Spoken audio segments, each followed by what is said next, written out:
Something happened to me on a dark night in 1976. It was December 19th, a day that would change my life forever. It was the day I died. You were dead for 19 minutes. When I came back, I did not come back the same. How do you feel? I did not come back alone.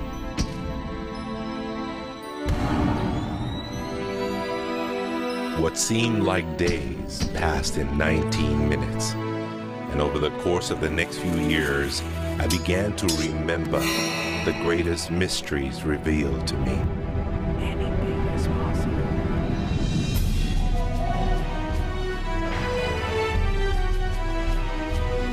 I discovered a secret beyond any secret. The sum of all secrets. My eyes have seen the sun. You have seen nothing. It's out there. I will find it. You will find nothing. It's like Solomon's gold.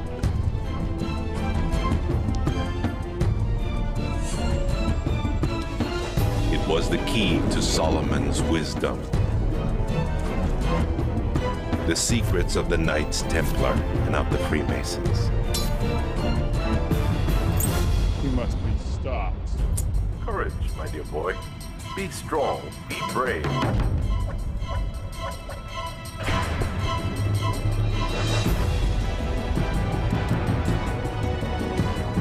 I challenged myself to find out everything I could. I found great teachers who knew this and began to seek them out.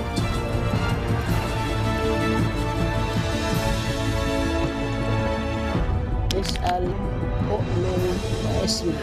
Ask, believe, and receive. I traveled the world, and the meta secret was revealed.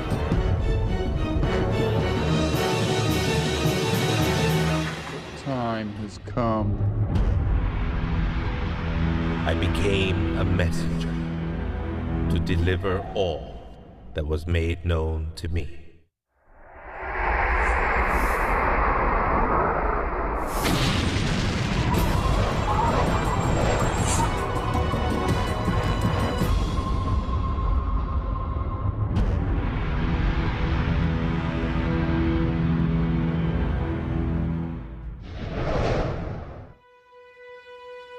Hello there, I'm Bob Proctor.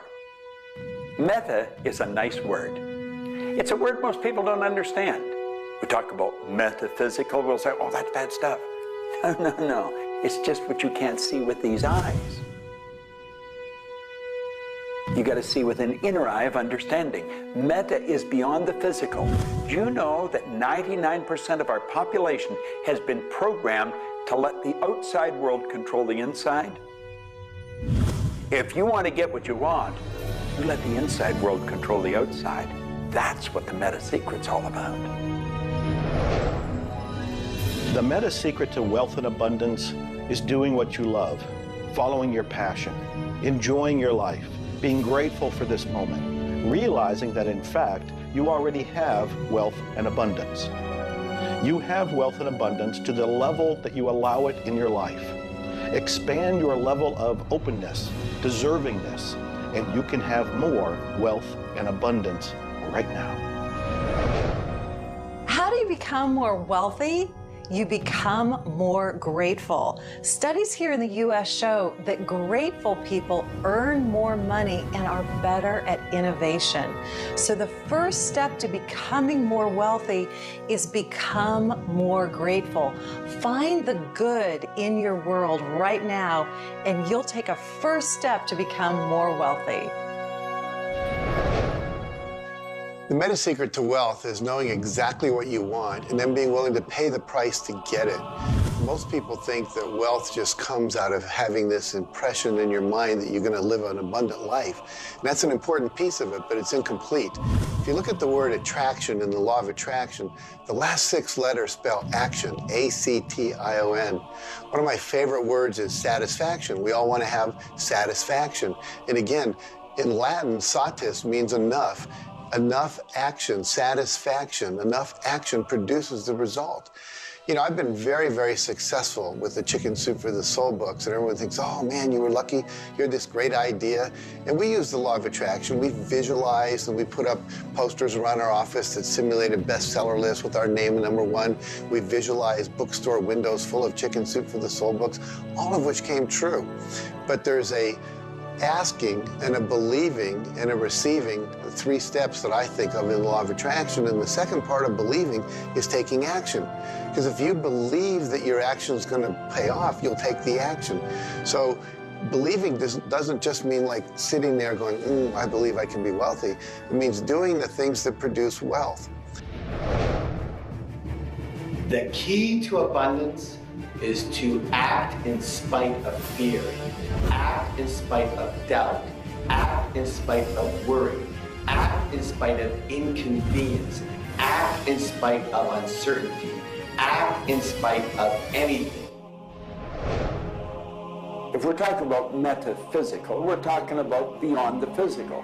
So what we've got to do is go inside. We have been programmed to live from the outside in. We're letting what's going on outside of us control what's going on inside. If we're going to get into the meta side of our own personality, we've got to get away from this physical instrument we've got and move into the higher side of our own personality. And start to understand that we live simultaneously on 3 planes of understanding. And we work from a higher to a lower potential. If you're working with electricity, any electrician, any engineer will tell you that you have to work from a higher to a lower potential. If you go contrary to that, you're not going to get any use out of the electricity. Well, when you're working with the mind, you don't start with the physical and work up. You start with thought and work down. Thoughts are of a spiritual nature. Spirit's omnipresent. Where's thought? Thought's omnipresent. 100% evenly present in all places at the same time. I can be underwater and think. I can be in an airplane and think. I've had the pleasure of working with a couple of the astronauts that have been on the other side of the moon, and they could think. Not only could they think on the other side of the moon, they could transfer their thoughts to somebody here on Earth. It's just a form of telepathic communication. You know, it's been said that if you build it, they will come. I think if you build it, and you build something with true excellence, and you distinguish it in the marketplace, and you come up with a selling proposition, and you are aggressive in your marketing to the world, it's possible that people will come, but it's not inevitable that they will come. And sitting around passively visualizing things is not likely to get the world beating a path to your door. My meta secret about wealth ultimately is you've got to create a lot of value for a lot of people. And if you do that, you will bring a lot of wealth back to you. So by giving service and giving that which helps other people improve their lives, brings joy to them, brings service and products to them, if you do that and you keep expanding that, always be thinking about expanding your service to others. And if you do that, wealth is a foregone conclusion. First thing, quit listening to what everyone else is telling you what to do. And start paying attention to what you want to do. You see, I can look back with my memory, and I can remember going and saying, Mom, Dad, or to the teacher, I want to do so-and-so. And they'd say, now, how are you going to do that? See, what they didn't understand is I didn't know how to do it. But neither does anyone know how to do the things they want to do when they first think of it. You don't have to know how. You know, two young bicycle mechanics from Dayton, Ohio, in the United States of America, introduced us to a new kingdom. They were the first ones to fly in airplanes. The whole world believed that you couldn't do that. Anything heavier than air is attracted towards the center of the world. You can't fly. But they wanted to, and so they did. Well, clarity to me is a very different concept than I think a lot of people. The first thing I want to know is, what do you think you're trying to accomplish? The next thing I want to know is, why are you trying to accomplish it? The next thing I want to know is, if you accomplish it, what do you really think is going to happen in your life? A lot of people come to me and they say, I want to grow my business, because I work a lot in the business world, the entrepreneurial world. I teach a concept, achievement concept, a concept that is predicated on taking action and implementing, called optimization. Optimization is getting the highest and the best use and result and outcome of your time, your efforts, your emotion, your life, your relationships. But you can't begin, and this is where a lot of people, I think, really fall down. You can't begin to optimize until you take the time to observe, examine, and identify not all, but the scope of options and alternatives and other possibilities available to you, number one, to achieve the goal, and number two, as an alternative goal. Clarity is power. Just by being clear, you will automatically begin to magnetize things to you, to your life. The law of mentalism is about the mind. Everything that we have ever created, everything that has ever existed first in the mind. All thoughts are the beginning of all things real. All things that you can touch and feel began in the mind. So if you want to be wealthy, you've got to decide what wealth is to you. Define it. What does it mean? How much money do you have to have? For me, financial independence meant having $30 million producing income, which allows me the lifestyle I want without having to work. And so I've achieved that. But I knew exactly what I wanted because I looked at what it would cost me to live my lifestyle. Most people don't know their net worth. They don't know their income levels of what would be required to produce what they want. They say they want to own a yacht, but they don't know what a yacht costs. They don't know what it costs for the slippage fee. They don't know what it costs to maintain a yacht. So go out and create your ideal lifestyle and then figure out exactly what it would cost to live it, and then set that number as the number you want to achieve. Then believe you can achieve it. Visualize it every single day. Take action when the action comes. Ask for what you want. Reject rejection. Give up any idea of failure. Just persevere until you continue on, until you produce the result you want. The law of attraction's a good starting point for thinking about how to improve your life. You want to align your thoughts and your beliefs with what you want your life to be. But the law of attraction itself, by itself, won't allow you to achieve the abundance that you need. There are certain steps that you need to take, and these steps are all incorporated in what we call the meta secret. And the meta secret isn't one solitary method or one solitary system. The meta secret is a combination of tools, methodologies, and ways to understand the world and ways to understand how we can change the world. Until I started looking at who I was and who I wanted to become, nothing changed. Because every time I would look and I would blame something else or blame somebody else or just look in a different direction that was not inside, I would get more of what I was creating. Because every time I created something, people would react to that. Every time I took an action that was blaming this or blaming that, people would react to that. And you know what? Then I would react to their reactions. And I was creating an environment that was busy. Instead, an environment that supported wealth and abundance. If you look around, there's nothing but the abundance everywhere that you see. You see the trees growing. You see businesses happening. This is wealth, this is prosperity, this is abundance. If it's not happening for you, it's because unconsciously you have beliefs, counterintentions, negativity that actually blocks it from coming into your life. It's actually working the law of attraction all the time, but it's happening on an unconscious level. The abundance is there, the wealth is there, but if you don't feel it, if you're not expressing it, it's because inside of you, you may feel you don't deserve it. This is part of the unconscious work that has to be done in order for you to feel on a conscious, real, live, earth level what's happening with abundance and prosperity. Abundance, wealth is your natural birthright. If you're not feeling it, it's because of your unconscious beliefs. The law of correspondence, simply stated, is as above, so below, as within, so without. The law of correspondence is simply attesting to the fact that we are human creatures physically present, but we have minds and we have spirits. So we exist in more than just one plane. We might even be multidimensional beings with multidimensional thoughts, and there may be more to you than just meets the eye. If you want to be wealthy on the outside, you first have to become wealthy on the inside. As above, so below. As within, so without.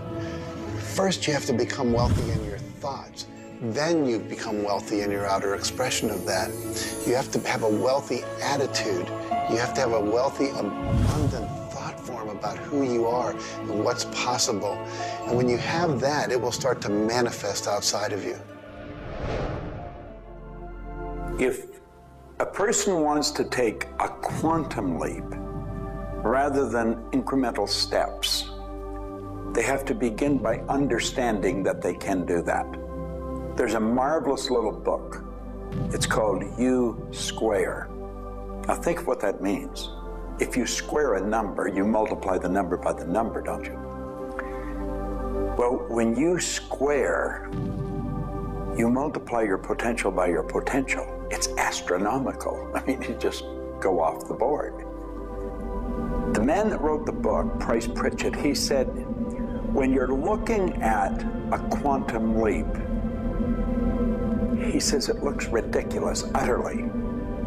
But in retrospect, it looks like a natural thing to happen. It was without effort. It's with ease. And that's what quantum leaps are. What you're really doing is getting rid of limitations in your mind, and you're letting your mind just take off and build a great big idea. And you start before you're ready. You defy what the masses are controlled by. You've got to move into a space all of your own. Understand you're working with an infinite power that's omnipresent. It's with you all the time. It's closer than your breath. And you get in harmony with that and just release all thoughts of limitation and make up your mind you're going to take and just compound your effectiveness. That's essentially what I did. I didn't know what I was doing at the time. I didn't understand quantum leap, but I took my income from $4,000 a year to $175,000 in a year. And then it went over $1 million. And I had no understanding of what happened. Now understand this. I had been raised to believe that if you don't have a good formal education, that you'd never be able to do what I did. If you don't have experience, you can never do what I did. I had 2 months high school and I had a bad work record. But my income went from $4,000 to over $1 million a year. Now you can do that. And the first step is understanding that you can do it. Quit listening to people tell you you can't. And start to see yourself doing something really big. Write it out on a sheet of paper. Begin by saying, I am so happy and grateful now that I have turned my annual income to a monthly income. It's not just about attracting things to you. It's about learning to trust what you're attracted to.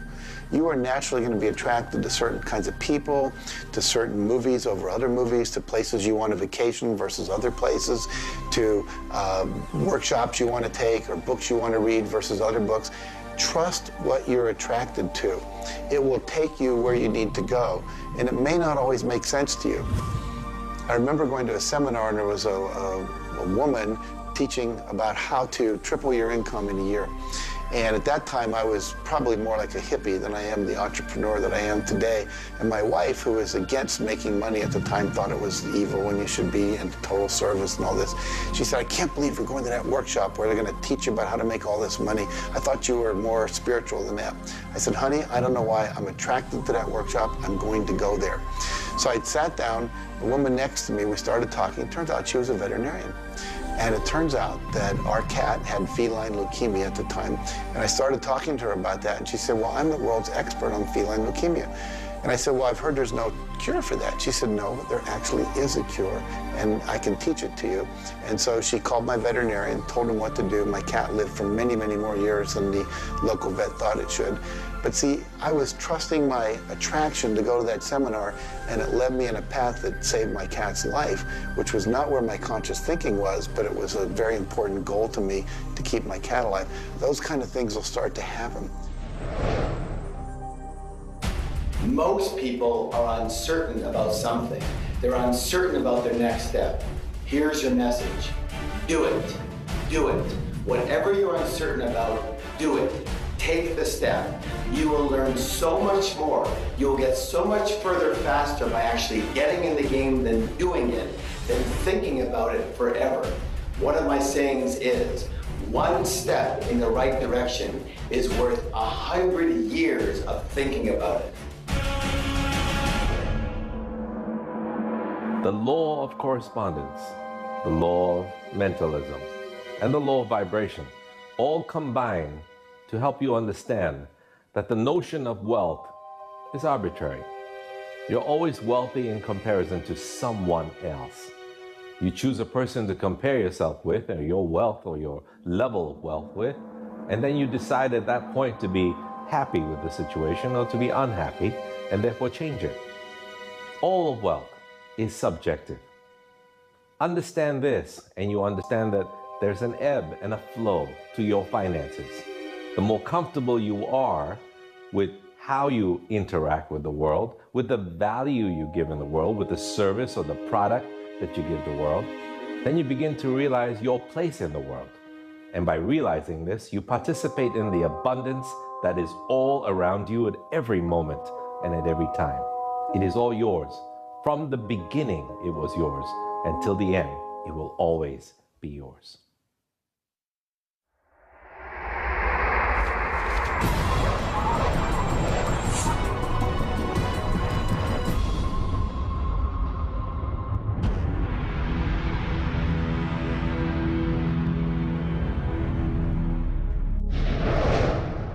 The meta secret to relationships is to know that the universe is giving you love right now.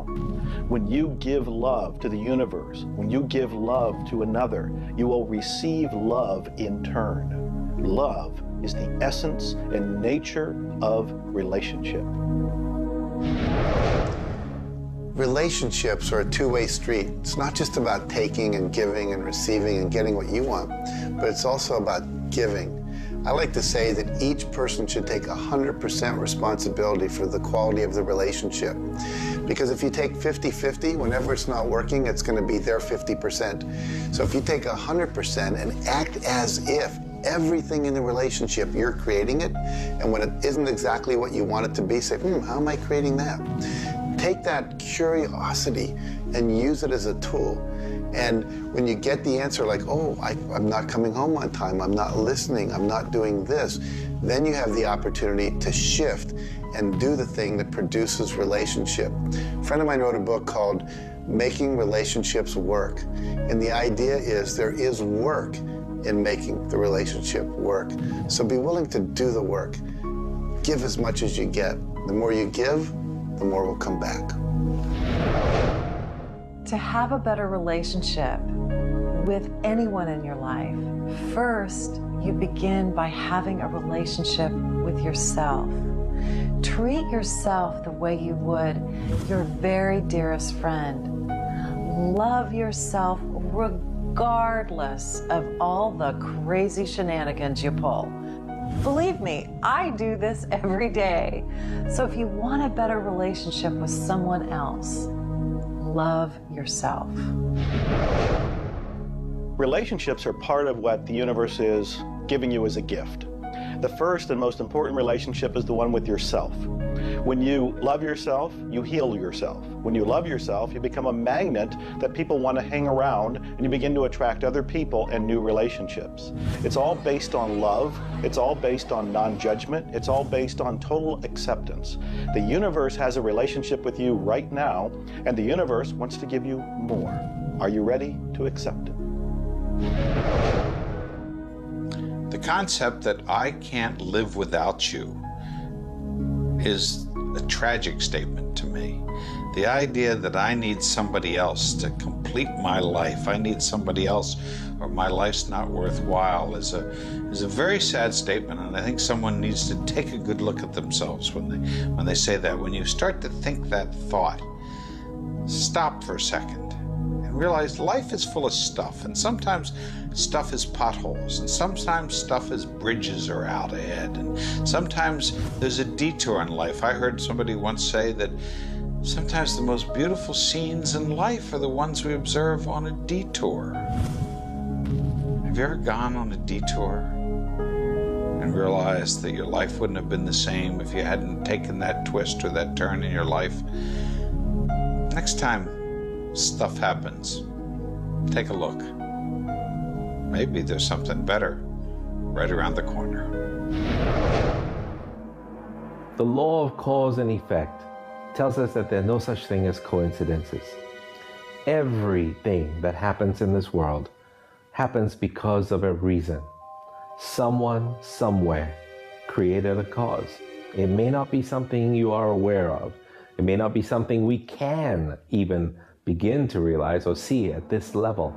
But at some level, someone, somewhere, or a group of people, or even us, may have created it.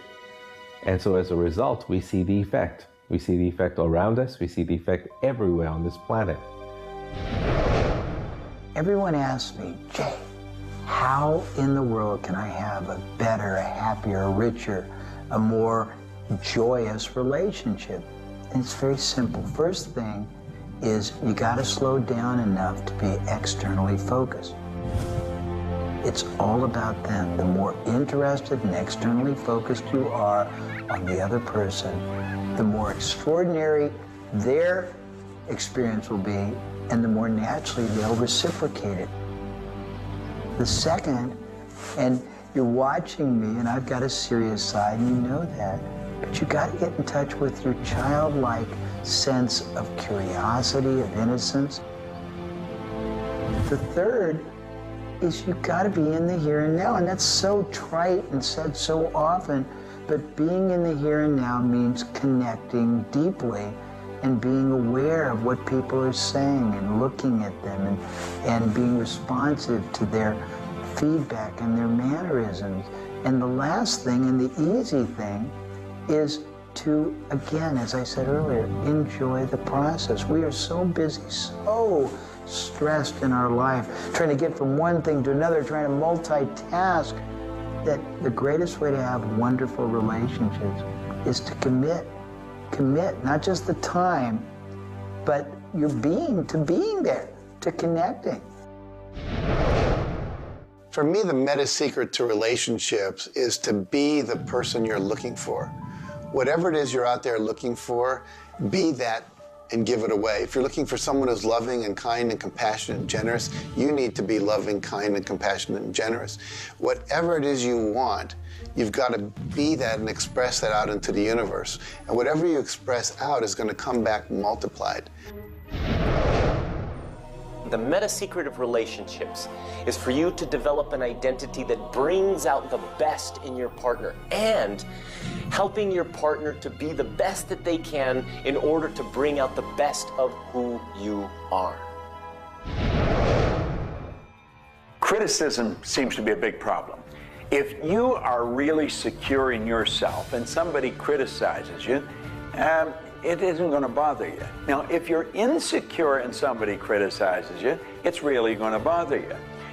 You see, 9 out of 10 times, the person that's criticizing you really wants to help you. They just haven't really learned how to communicate effectively. But let's not let somebody else's criticism or their way of helping us shake us. If we're solid in our own self and we really understand ourselves, then we can handle it and it won't be any problem. If criticism really rattles your chain or rattles your cage or really upsets you, it's not the criticism that upsets you. It's not the other person's opinion that upsets you. It's how you react to it. And you see, if you were really solid within yourself, you would respond to it. You would thank them for it and say, but I really don't choose to do that. Or you'd say, well, thank you, that's probably a good idea, I'll try it. But they're not going to knock you off track. So it goes back to have a good, sound self-image, a good image of yourself. Maxwell Maltz wrote a beautiful book on that way back around 1960 called Psycho-Cybernetics. Psyche-Cybernetic. Cybernetic is the communication mechanism in our mind. It's the image that we hold of ourselves. It's like a life-governing device. Well, you've got an image of you just same as I have an image of me. And our image controls how we walk, how we talk, how we dress, how we meet and greet people. And it also controls how we handle criticism when it comes our way. And it will come your way, just same as it comes to me and everybody. We want to be solid in our own belief about who we are and what we are. Let's really get to know ourselves. And then, rather than react, let's respond.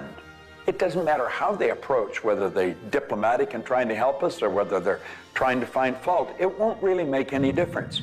We will listen to what they have to say, listen to it, and then we'll either accept it or reject it, but it isn't going to affect the relationship with the other person one bit. There is masculine and feminine in everything. Nothing is entirely masculine, nor is it entirely feminine. We have different aspects of yin and yang, of harshness and softness, different aspects of masculinity and femininity in everything. If you take a look at life and see it all as a combination, see how we are always living in combination, then you begin to realize and to also appreciate the law of gender. Relationships are about communion, taking our life and making it sacred through connection with another human being. So communion and making sacred is what relationship is all about. You know, there's a lot of lonely people around. And if you're lonely, I'm going to let you in on a secret. You're always going to be lonely until you become friends with yourself. If you're looking for company outside of yourself, you're looking in the wrong place. You want to go inside. And when you get to really look at you, you're going to feel so good about you. You're going to love yourself. Now, you see, as a little kid, you were probably taught, don't love yourself, that's conceit. I know I was, and most of the people I know. That's not conceit. That's a healthy, conscious awareness of who we really are. I'm not talking about an ego trip. I'm talking about really becoming acquainted with yourself. You've got to build a good relationship with you, or you're always going to be lonely. When you get angry, look at it as, okay, this is a gift. I need to release something here. And in that process, relationship becomes a school for growth instead of just like it's someone that's going to please me. Look at how can I serve them and how can I learn from them, as opposed to how can I manipulate them to give me all my needs met. And if you do that, you're going to end up with a much better relationship. If you're in a relationship where you're not experiencing full love, the way to change it is not by changing the other person. It's by changing yourself. You look within yourself and you start to feel grateful for everything about you. As you change your relationship with yourself, magically, the outside relationship will change as well. You will suddenly see it transformed. you will suddenly see that there's love in that relationship with that other person. But you don't change the other person, you change you. A lot of people spend valuable time in their life focusing on the past. I could probably spoil your week if I reviewed the first 26 years of my life. My life was a mess. And you know, at the end of 26 years, imagine living for 26 years and looking at yourself, you're unhappy, sick, and broke. I had a guy look at me and he told me I was one of the most miserable people he had ever met. And he was right. I was plain miserable. He said, you're always sick. I didn't have a terminal illness or anything, but I was always backache, headache, or something, and I was always broke. He said, why don't you change it? Well, as long as I kept focusing on what led me to this point, which was a bad trip, I was going to create more of the same. And he said, let it go. Forgive it. If you're looking for love and not finding it, it's no doubt because of a lack of forgiveness in some area of your life. This is true for all of us. You want to look in your life, look at your past, look at all of your relationships, and ask yourself, where have I not forgiven? Myself, my parents, my siblings, my neighbors, my relatives, my business partners, where have I not forgiven? When you go and forgive, you release the energy that allows the law of attraction to bring new love and new relationships into your life. How do you do this? You look and ask yourself, where have I not forgiven somebody? Somebody's going to come to mind. It could be you. The second thing you do is say, can I forgive them? Can I forgive myself? Whether you say yes or no, you move to the third part of this, and you start to wonder, what made that person act the way they did at that point? What made me act the way I did at that one point? And you start to go deep into understanding the psychology of behavior, and you realize we're all doing the best we can, yourself included. At that point, when you can forgive yourself and you can forgive these other people, whoever it might be, for whatever may have occurred, when you forgive them, you release all of the energy that's been stuck psychically within your own mind and your body and your soul. And when that releases into the universe now has an open pathway to return to you new love, new relationships, new blessings. It all begins with forgiveness, and you can do that right now. When we talk about love, we're talking about the greatest word in the world.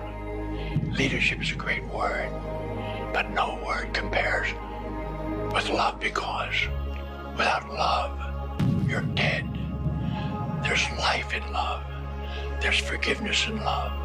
There's really everything. There's thankfulness in love. Now, the problem is learning where do we start, because we find sometimes in families there's no love. In marriages, there's no love. But we quit looking around and we start learning. It begins with me. And when we start learning, we're not too loving ourselves. And it begins with your learning. To me, you could say you're loving, but unfortunately, you love people you like. Love has to be unconditional, loving those you don't like. Now, in my case, when my wife married me, she said she loved me. I told her I loved her. But as soon as we got married, I would say, I love you. She said, well, why don't you act like it? I say, I do act like it. She says, you have a funny way of showing it. I say, well, I love you enough to die for you. She says, try living a little. And so I discovered, as loving as I was, I didn't fit her definition. The law of gender, the law of vibration, and the law of rhythm. All of these figure in relationships. You see, love is a dynamic. Any relationship is a dynamic. When you are actively relating, that's when it's alive. That's when it's fun. When you sit back and you start to look at the relationship, then it becomes static. It becomes a relationship to be assessed, to be looked at. But when you're relating to your partner or your spouse, amazing things happen. It's dynamic, it's moving, it's alive. And that's what all love is supposed to be, alive, and so much more fun. Changes happen all the time. We change. Human beings change. You change, I change, we all change. But if you can change together in the same direction, amazing miracles take place. Words, feelings, thoughts are all aligned. And all of a sudden, you can take on any problem and it's not an issue. That's what relationships are all about. That's what relating is all about. That's what love is all about.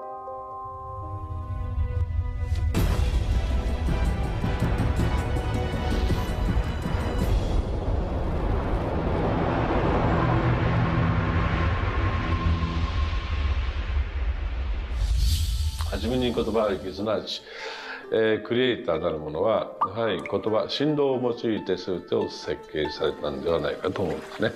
そして、その、振動の、設計図は非常に緻密なもので美しい共鳴振動にあふれたものであったことでありましょう。もし、先ほどの実験にもやったように、非共鳴、同士の組み合わせであるならば、それは破壊的なエネルギーとなって、命を形作られるからです。私たちの体は最終的にクリエイターの、いろいろな、試行錯誤によってだんだんこう単純なものから、微生物だとか海の中のものだとかそういうものから、小動物始まって複雑なものになっていって、最後の芸術作品として、クリエイターなものが作られた結果、私たちはあるというふうに思うんですね。その本来の設計というものが、バランスの取れた振動の組み合わせというものが、何らかの要因によって崩れていくときに私たちはストレスを持ち病気になっているんだというふうに考えています。As you've already seen from Dr. Masaru Emoto, water makes up 85% of our body, and the thoughts we think actually create a vibration in the water that has memory. And so you have to think positive thoughts. Again, we go back to forgiveness and letting go, thinking positive thoughts, expecting to be healthy, not listening to what people tell you, not taking in beliefs. I have been out in the sun my whole life. I've never gotten skin cancer, don't intend to get skin cancer. And when stuff comes on about it, I choose not to listen to it because I know that belief would affect me. So I believe that I am a person that my spiritual connection keeps me healthy. Also, though, I work on the level of the physiology of the body, the biochemistry. It makes sense to play at that level. I eat organic food. I drink healthy water that's not contaminated with chlorine and all the stuff they put in it, so I filter my water. I eat the right kinds of nutrients for my body. I've found out what I'm allergic to, and I've basically eliminated those from my diet. I exercise, so exercise and keeping my body toned. We want to have resistance exercise. We want endurance, which means we need to jog and do aerobics and things like that. And we need to have flexibility, things like yoga and Pilates. So we need a complete system to keep our body healthy. And then a detoxification, I think, is the part that most people don't do enough with. We are taking in so many toxins in the air we breathe. But if you will cleanse on a regular basis, I cleanse every Monday. I just do a cleansing diet where I just drink liquids and then I don't eat anything else, and my liver has a chance to get rid of all the toxins that are in my body. I want you to understand that you have a marvelous mind and you can do anything with it, and don't ever listen to anybody that tells you you can't. You want to start to look at yourself not as a body or as a name. Like, I'm not Bob Proctor. Bob and Proctor are just two words. You've never heard anybody phone into school and say, body's not coming today, it's sick. Never hear anyone say, hand, it's my hand, my body, my name. Well, you see, there's something wonderful about you and something wonderful about me, and it's the same thing. We have a marvelous mind. We're creative beings. Talk to your body. You're not a body, you live in a body. Now, this may sound silly because maybe nobody's ever said this to you before, but go around just repeating maybe 1,000 times to yourself, I'm not a body, I live in a body. I'm not a body, I live in a body. I'm not a body, I live in a body. Then start telling your body to relax. The meta secret to great health is to feel good now. You do that with good thoughts, you do that with good food, you do that with plenty of sleep, you do that by doing what you love. That's the meta secret to great health. The meta secret to health is to honor your body. Listen to your body. Are you tired? Are you hungry? Are you thirsty? Do you need time to play? Have greater health. Honor your body. Health. Not just physical health, not just eating the right things and getting exercise, but let's talk about emotional health. This means doing what you love, loving what you do, looking forward each day, researching, helping other people, giving back. This is the meta secret to emotional health. To me, recognizing the divine component in us has a twofold effect. On the one hand, it's incredibly humbling, because how many of us really live up to being godly? How many of us really maximize the God-given talents that we're given? How many of us really live lives of fulfilled potential? So on the one hand, it's kind of intimidating. But on the other hand, it's very inspiring.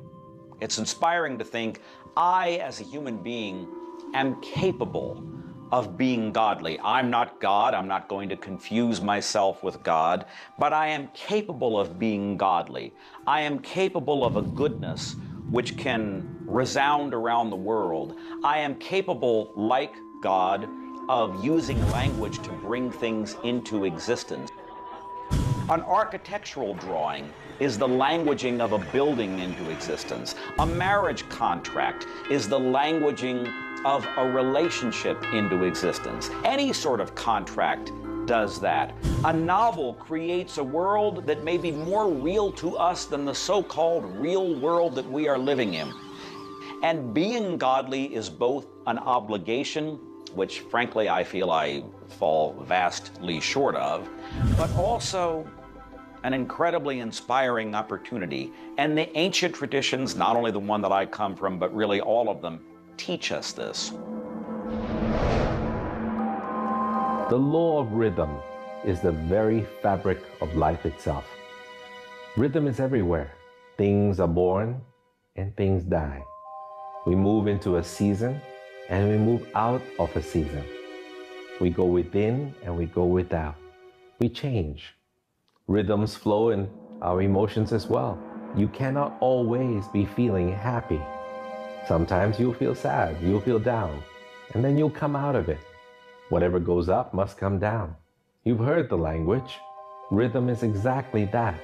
And the minute you begin to realize that all of life is all about the law of rhythm, then you can flow easily in bad times and then have more fun in happy times. When you start to expect rhythms, know that if you're happy in one direction, you can also be unhappy in the other direction. The law of rhythm surrounds us, works with us, and if you master it, there's nothing you can't do. The meta secret to health and having amazing energy is the ability to look at your world from a perspective that, hey, things aren't always going to go your way, but you know what? As long as you always do your best, as long as you are focused on what you achieve and what you're trying to accomplish, then it's all going to work out. I think one of the most important keys is to recognize in life just about all the limitations that we have are self-imposed. To realize that is the greatest breakout, the greatest. I talk about staging jailbreaks in your life, breaking out of the mental prisons, getting over the walls of the self-imposed impossibilities in life. And it is remarkable what happens when you realize, take a look at what really is holding you back. And very often, almost all the time, it's you. It's you. The power lies within you. See, humor is good. It really is. I don't really understand what it does to you, but I know it does something to your brain. Norman Cousins, who's gone now, but lived a long and very, very effective life. And he had been diagnosed with a disease, and it was killing him. He was literally dying.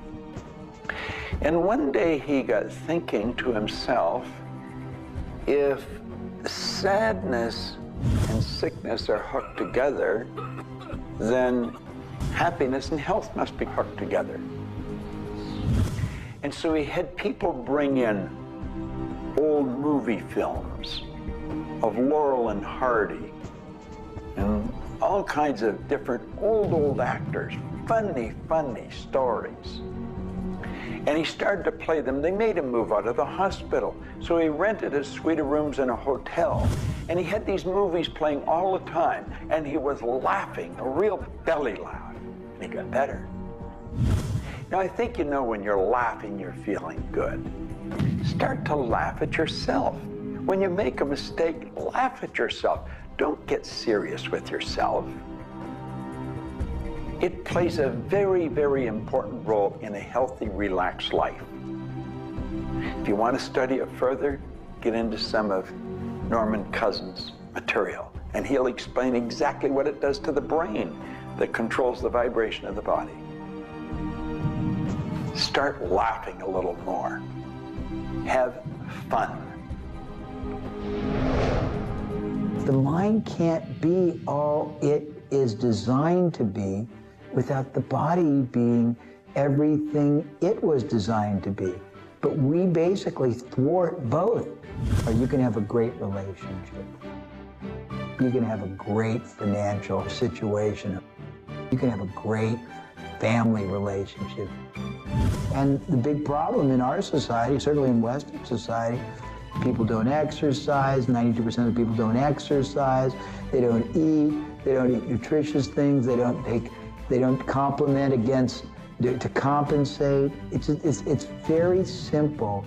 And if you break it down to the little steps like eating an elephant, you'll have the most rich, satisfying, fulfilling, gratifying, liberating life, but you gotta balance it. Health is all up here. All I know is right now, I don't have a voice, I don't have much sight, I don't have a hearing. My strength is gone. However, I have never been more excited and thankful in my whole life. The law of vibration simply states that everything is in motion. Nothing stays static. At some level, even though something may appear as if it's not moving, its molecules are moving, its atoms are moving. Everything vibrates. Not just your thoughts, everything. Now, I do understand that disease cannot stay in a healthy vibration. It just cannot. I also understand you cannot turn disease into health, but you can release disease and recreate health. You see, your body is changing at the rate of millions of cells every second. And it's the thought patterns that you hold in your mind that control the vibratory rate of the body. Your brain is an electronic switching station. There's all kinds of material written on thought, on attitude, and on health. And I do know this. If you are suffering from a physical disease, quit talking about it, quit thinking about it. Go to a very competent medical doctor and follow that person's advice, because he or she will tell you what to do physically, but at the same time, instantly begin visualizing every molecule of your being in a harmony with the law of vibration. Now, I would have an affirmation that I would repeat. I am so happy and grateful now that every molecule of my being is vibrating in perfect harmony with God's laws. My body is getting healthier and stronger and more vibrant every minute of every day. And repeat that. Treat it like a mantra. I can't predict what's going to happen for you personally, but I do know that hundreds of people, if not thousands of people, have experienced healings and cures by beginning to change their thoughts about what's going on in their body. In my book, The Attractor Factor, I talk about a person who had cancer. She experienced the idea of forgiving everybody and everything in her life, and she went through the process of doing that working with a coach. She then went back into the doctor's office. They opened her for surgery, and there was no cancer. It was gone. By forgiving everybody in her life, including herself, she transformed her body. She reached this place of healing and this place of peace, and as a result, she experienced a cure.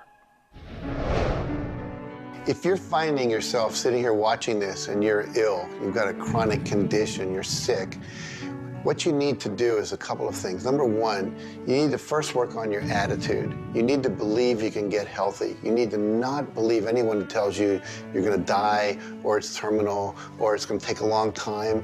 Literally, we know that we can get rid of a disease in minutes, in literally minutes. I had a cold once, and a person literally did an exercise with me. My nose dried up, my fever went away, the achiness went away in 5 minutes. So we know the power of the mind. We know that you have to forgive and release. So much work now being done on cancer, where we know there's resentment, and different forms of resentment will come into different forms of cancer in the body. So it's critical to get yourself aligned with spirit. When you are aligned with spirit through meditation, through doing the things that bring you joy, through doing the things that align you, and you know what that is for you. It could be singing, it could be walking in nature, it could be petting your cat. When you move into that state, healing naturally takes place through you. There's this innate, natural healing ability that's always working to heal you if you get you out of the way. By you, I mean your ego mind, your beliefs, your fears, your doubts, all of that stuff, all of the resentments you've held that you haven't released, that will keep you sick. So you've got to do some kind of work to get into a spiritual alignment and to release the negativity. Emotional pain is very real. It's like sorrow and grief. Like grief comes in waves. It just sort of overcomes you and then it sort of fades away. You could have experienced some traumatic situation, anything from rape to the loss of a loved one, or being held up, where somebody invaded your privacy in some way or another. And it causes deep emotional pain.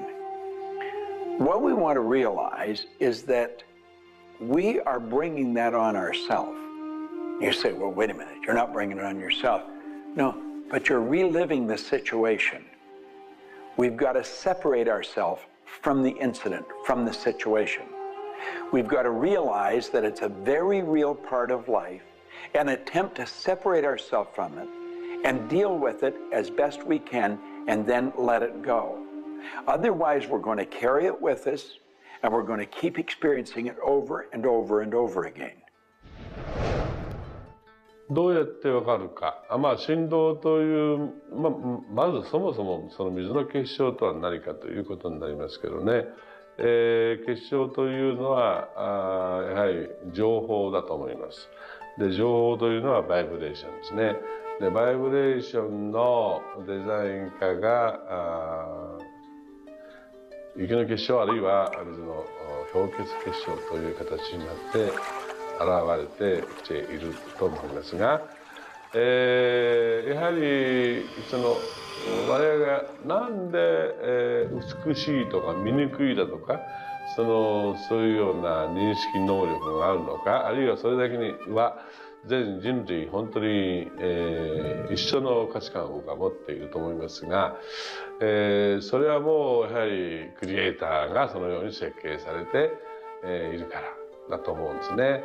それが崩れちゃったらもうこれはもう本当にどうしようもないんだけど、その美醜というのが我々の美しさ、ごめんなさい、バイブレーションの健全さということにつながっていると思います。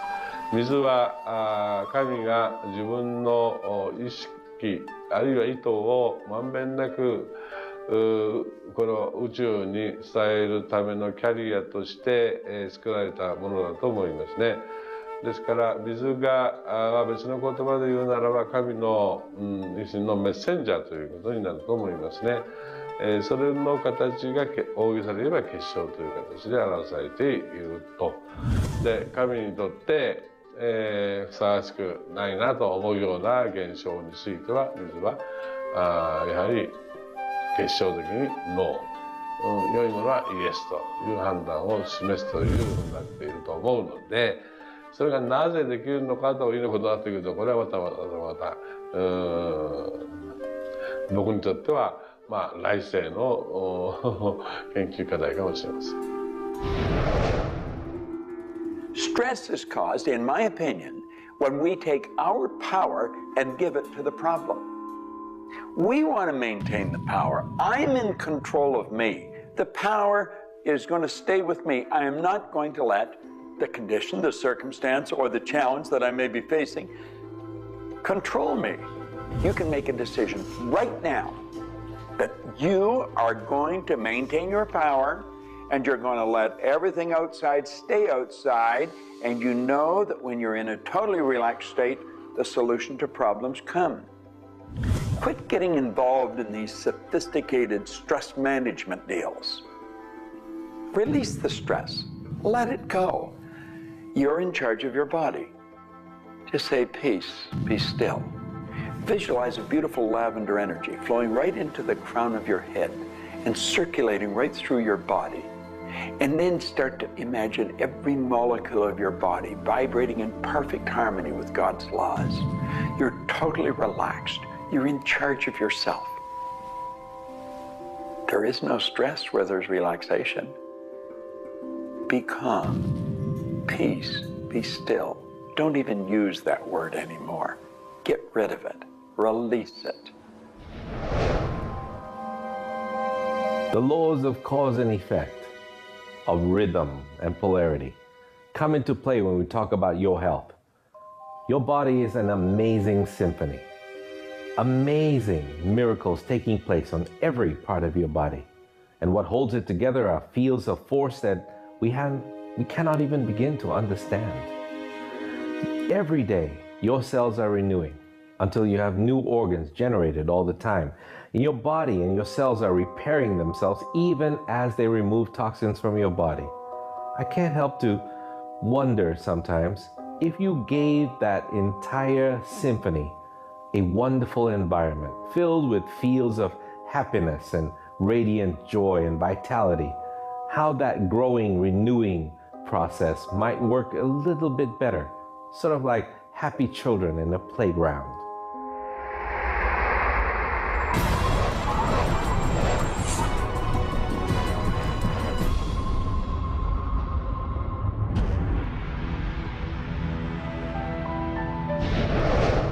Here's the paradox of being human. Real happiness is only available in the moment. If you're brooding on the past or obsessed about the future, even if you're looking forward to something that could be magnificent in the future, it's not quite the same sort of anchored contentment that you get from really being in the moment. We human beings seem to be perpetually someplace else. That's kind of like one definition of the human predicament, the human condition. We are perpetually thinking about the past, the future, something to the right, something to the left, something else. I think the paradox to happiness is you do have to have dreams and aspirations, and you have to be anchored, rooted, and happy where you are. Not always easy to do, but I keep trying. Happiness is a point of view. Am I happy? Yeah, I think I am. How can somebody always be sad? Of course we're sad when we lose somebody that we love, or that when the project we're working on so long doesn't work out. Temporary sadness is a very human condition.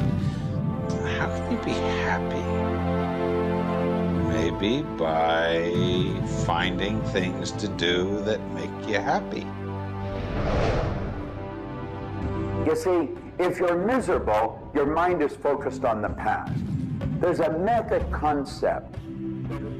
Get you over any miserable concept in a heartbeat. Focus on right now. See, you're miserable because of something that happened that you didn't want to happen, or something she said or he said or they did. Forget it. It's in the past. And quit worrying about the future. Have you any idea the number of electrical charges must fly through your body for the simple object of writing your name? See, your brain is an electronic switching station, and you've got one. And you can activate brain cells. You can set up any vibration you want. If it's a negative vibration, you're going to be unhappy. If it's a positive one, you're going to be happy. Every brain cell is a positive and a negative pole. Everything that you look at is going to be impregnated into cells in your brain. Now, you're either going to look at the positive or the negative side of it. What side do you want to live in? I choose to look at the good side of a situation. Put yourself in a good vibration. Think of the blood in your body. Do you know it circulates through hundreds of miles of passageway every 33 seconds? It carries all the food in and all the garbage out. You got more power in your little finger than you need to light up your home for the year. There's about 11 million kilowatt hours per pound of potential energy locked up in your body. And you're probably saying, I haven't got any energy. That's because you're miserable. Get out of it. Get over it. Focus on now. One of the most important things you need to do in your life is discover your life purpose. I believe that everybody is born with an individual and unique purpose. And when you are doing your life purpose, when you're living it, expressing it, fulfilling it, you're happy. And so many people have talked about joy being your guidance system, that when you're off purpose, you're not happy, you're not joyful. And so this joy, this inner experience of happiness and joy is a way of saying, oh, I'm on course, I'm doing the things I'm supposed to do. Stephen Covey said, you know, you don't want to get to the end of life and get to the top of the ladder and find out the ladder was leaning against the wrong building. You can be very, very successful. And we see people with all the cars and the toys and the money and the society recognition and so forth, but they're not happy because they're not fulfilling their purpose. Think about it like this. A rose has to be a rose. A chrysanthemum has to be a chrysanthemum. A geranium has to be a geranium. And yet we as people have been given choice. The choice to pursue any number of things and do whatever we want to do. But unfortunately, most of us have been talked out of our purpose. If you want to be happy, come back into this moment and do what you love in this moment. You should absolutely work toward improving your life, improving the world, improving your relationships, improving your finances. Every sort of conceivable improvement at a micro or macro level should indeed be your agenda. But if you are not happy with things the way they are, then your happiness is perpetually on hold pending a condition that doesn't exist yet. If you do that, you will never be happy. You have to realize that the point of power in your life is in this moment. People think about the future and they throw their power into the future. There is no future. When it gets here, it's called now. It's called this moment. People think about the past and they throw their power into the past, but there is no past. It's gone. When you think about the past, you think about it in this moment. This moment is all there is. And you can be happy in this moment. When you are, everything is taken care of. All is well. Happiness and achieving happiness is a process. It's not something you achieve right now and you're done and you have your happiness. It's something that you're constantly attaining and reattaining through life. And the way to do that is to really understand what brings contentment in your life and to achieve that. And one of the key things to remember in terms of happiness is that part of this process is sharing happiness with other people. The more we share happiness and the more we teach other people how to bring happiness and fulfillment in their life, the more we'll be happy and fulfilled. So continue with your journey of greater fulfillment and you'll have more happiness in your life. The law of polarity is about dualism. Everything exists in relation to something else. There is no person that's entirely good. There is no person that's entirely bad. There is no entirely hot or entirely cold. It's always hot in relation to something else that's colder. It's always colder in relation to something else that is hotter. We move in directions as opposed to moving in a static field. We always move from one place to another, from one thing that's more pleasant to something that's less pleasant, or something that's unpleasant to something that's more pleasant. There is a movement, and this movement exists because of polarity. Happiness is what you want, and happiness you can have right now. Why aren't you feeling happy? Why isn't anybody feeling happy? Because psychologically they use unhappiness as a motivator. They think by being unhappy, angry, desperate, frustrated, whatever the feeling might be that's not happiness, that it will whip them forward. It'll make them take action. And it's something that actually shoots themselves in the foot. Because when you are happy now, which is available to you right now, you know what your choices are. You can see what your decisions are to be, and you can more clearly decide on what to do next. It comes into really understanding something about ourselves. We should start at a very early age, and we should ask ourselves, who am I? You know, what really makes me tick? And get to know ourselves. We're in a hurry to get a car or build a business or buy a house. We should introduce ourselves to ourselves. School hasn't done it. Our parents aren't doing it. You go to work for somebody, they're not going to do it. So if you don't do it for yourself, you're not going to do it. This deals between you and yourself. Pogo said, we have seen the enemy, they are us. Whatever has happened in your life, whatever's going on for you, if it's not the way you want it, any situation, consider the fact that everything happens for a reason, and that reason is there to serve you. How can you reframe this? How can you relook at this in such a way that helps you, that supports you, that puts you on the path to success and positivity again? It doesn't help you to be negative. It doesn't help you to wallow. All that can do is bring you down. It's time to change your mind. It's time to reframe, relook at it, have a new perspective, a new view, and put this in the light of this was there to serve you. There's no accidents in the universe. This happened for a reason, and that reason is there to help you. We grow up with the idea rich people aren't happy. Well, I know rich people that are laughing. They're very happy. And of course, I know people that are very wealthy and are very unhappy. I remember old Nightingale one time saying, since it doesn't make any difference whether you're rich or not, if you're happy or not, you might as well be wealthy. And then if you're miserable, you can at least be miserable in comfort. We've got to understand that all the money in the world is available to us, but we have to earn it. Now, that does not mean we should work. This is where the meta secret really comes into play. Working happens to be the very worst way to earn money. We should work for satisfaction. People should go to work at what they love doing. When we think of work, What we're really talking about is how we spend our days. Work has probably a bad energy attached to it. We should spend our days doing what we absolutely love to do. When it comes to the fear of failure, you look at your life and you ask, if I pursue my dream, my passion, my love, and it doesn't work out, will I still be okay? Can I still love myself? Will life still go on? When you realize that the answer is yes, you remove the fear of failure. When you remove the fear of failure, you have energy to go forward and actually make it a success. Well, what about the fear of success? When you are successful, you can make a difference in the world. If you really want the world to be a happy, prosperous place, contribute a happy, prosperous person to it. You.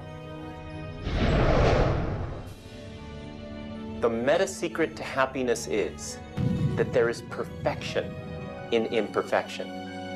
That when we accept our environment for what it is and the people around us for who they are, we can make a big difference. Happiness. What makes you happy? Everyone is not the same. For me, it's research. I love researching and writing and putting multimedia programs together. And this allows me to do something else that I love, traveling the world. I travel more than 6,000 miles, that's 9,000 kilometers, every week. I've been to more than 52 countries. I board an airplane every 2.5 days. I've been around the world more than 16 times in just a couple of years. I enjoy that. Meeting new people, meeting new audiences, helping people. What makes you happy? That's what makes me happy. A key component to lift yourself out of depression is human connection. Go connect with another human being. Another powerful tool is movement. And a third is laughter. Go play and have some fun and watch your spirits begin to lift. The meta secret of life is to realize that the journey is the thing. I believe the first thing a person should do is establish a purpose. Why are you even here? Why do you get out of bed in the morning? Why are you living? I honestly believe every one of us are hardwired to do something. So how do you decide on your purpose? You decide on it by asking yourself, what do I really love doing? So you have your purpose. This is what you're going to do with the rest of your life. And then you build a vision. Then your goal is taking a bite out of that vision. Now, when you do that properly, you're going to love what you do. When you wake up in the morning, you can't wait to get going, and you're going to be doing it until you go to bed at night. Therefore, all of your day, all of your hours are filled doing with what you love to do.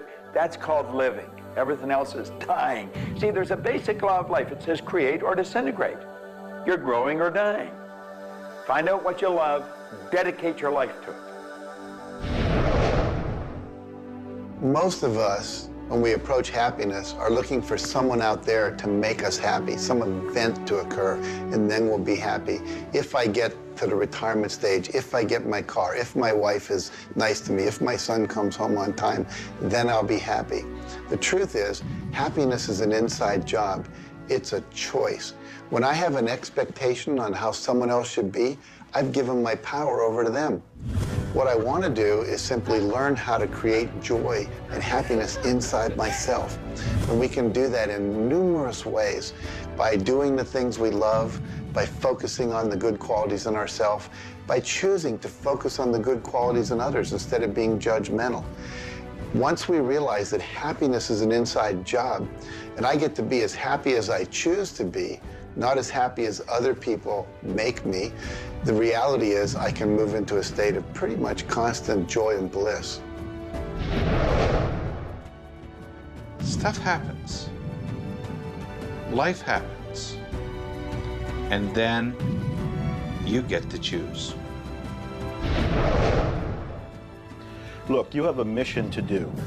You have to find meaning in your life, and you have to share it with others. There's a whole world out there that is suffering, that is in survival. They are grieving and they are hurting.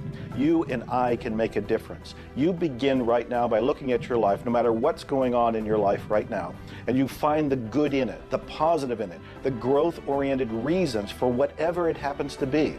You find the good in it, and whatever's happening, you turn it into something positive. You turn it into something good, and you go and share it with the world. You will become an inspiration to others. People model other people's behavior, and that's how the world changes. You be that inspiration for success. You be the model for change. You be that person that has meaning in their life, and you will give meaning to yourself and others. It all begins with you. You have always had, you have at this moment, you will always have in the future, the power to achieve, to accomplish, to have anything and everything you want in the terms of monetary, wealth, prosperity, in terms of health, in terms of happiness, relationships. However, it will never, ever occur until and unless and until after you first are clear on the specific goals. Number two, you are very clear on the action steps. Operative word is action steps you have to take. Number three, you have an action step-based plan, a strategy, and the steps are just the tactics. You implement it in a timely, regular, scheduled way. Number four, you monitor, you pulse, you really pay keen attention to your progress, and you adjust if it's not what you want, and you adjust higher if it's better than you want. And number five, you focus on other people's benefit. You don't be self-consumed. You do those five things, the world really is your oyster. Do you know, you find people that are quite comfortable with what's termed uncertainty. The truth is there isn't any uncertainty. There's only the law. And the law decrees that everything happens the way it's supposed to happen.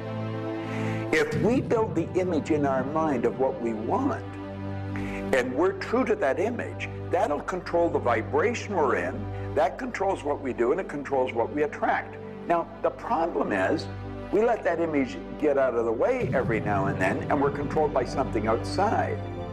And that takes us off track. We've got to correct it and come back on track. But a person that has direction in their life, there's no uncertainty. There's only good stuff coming. It's stuff that's going to cause the image in our mind to move into form.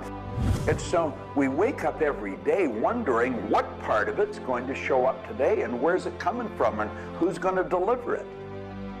Every day holds something really good for us. Alfred Adler, the great psychologist, said, "I am grateful to the idea that has used me." I love that. Get a big idea and understand that you're going to see it move into form, and that's just as certain as the night following the day, because that's governed by law too. The laws of correspondence, of vibration, polarity, and rhythm come into play when you talk about the meaning of life and happiness. We make our happiness dependent on what other people can do for us instead of what we can do for ourselves. You know, there's a concept they don't teach you in school. It's called enough. Sometimes what is enough for one person may not be that way for somebody else, and we want more. And when you want more, you're setting yourself up for disappointment, because not always will you get more. Sometimes you do, but it's not all the time. I don't know who told us on this planet that everything is going to go our way. Sometimes things will go your way, sometimes they won't. We've got to learn to accept this. That's the rhythm and the flow of life. All of life is filled with possibilities. And when you see possibilities, well, it allows you to accept failures as not final. Failures are learning lessons. The American Indians, the Hopi Indians in the Southwest, well, they have a belief. Every day they wake up and pray to the Great Spirit, and they say, "Oh, Great Spirit, allow us today, this day, to make 20 mistakes." You see, they believe that by making mistakes, by failing, you actually learn more. You add to this wonderful fountain of wisdom that is called you over a period of time. And if you don't fail, they say, you don't learn anything. So how many times have you failed? I know I have failed a lot. But over the course of the years, I also knew something that was different. And that was that I was responsible for my own happiness. I knew that there was laughter everywhere, but I also knew that if I wanted to participate, that laughter has to come from inside, not from outside. And that's the nature of spirit, and that's the nature of who you are, and that's the meta secret to everything possible. This is our home. We have nowhere else to go. Earth gives us everything we need to celebrate life. Everything you do will either hurt or heal our planet.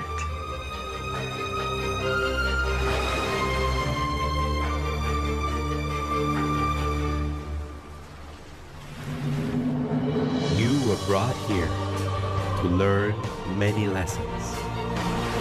To learn how to love who you are, where you are, and the people you surround yourself with. Just remember that you carry within yourself everything you need for the fulfillment of your life's purpose. You are the sum of all of your experiences, all of your choices, and you are a work in progress. You deserve more happiness, more love, more joy, more abundance, and especially more fun. Life was never meant to be a struggle. You were meant to participate in this grand miracle called life. And as you begin to look all around you, start now to taste, smell, hear, and touch with your heart the abundance that surrounds you. You are indeed spectacular beings of light. So if you want to know the meta secret to life, to happiness, live more, love more, and laugh more. Change the stories in your head, and you can change the world. It's a short trip. Make it a good one.